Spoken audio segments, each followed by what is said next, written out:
Ada isi nilai ada isi nilai ini apa aku berkaya थैबायलै खालामबावनांगौ दाना आयो फाग्लिसो जाबाय आरो बियो आयो मिनिफ्लाया बाथि गलांबावगोनलै आङो सयथि सर भगबान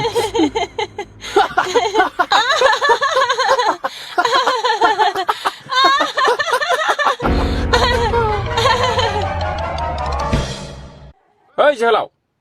जोहोलाव न'आव रावबो गैया नामा ओइ जोहोलाव ए बेवाइसो फै फै नै बाहाय जिरायफैदो दे बेवाइ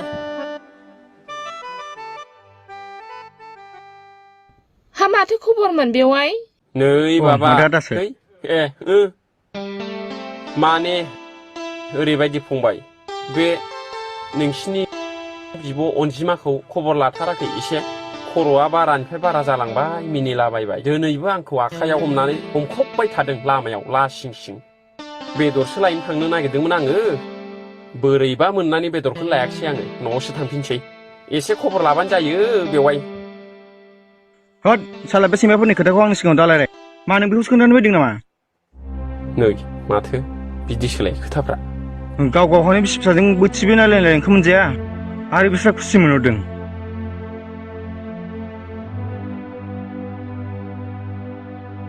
ए खोथाफ्रा नोंसिना बिदिसो होमब्ला अब्लालाय बिब' फंबाय जेबो सोमोन्दोआनो गैला होमब्ला दे होमबालाय आंलाय माथो बुंबावनो आइ एम सरि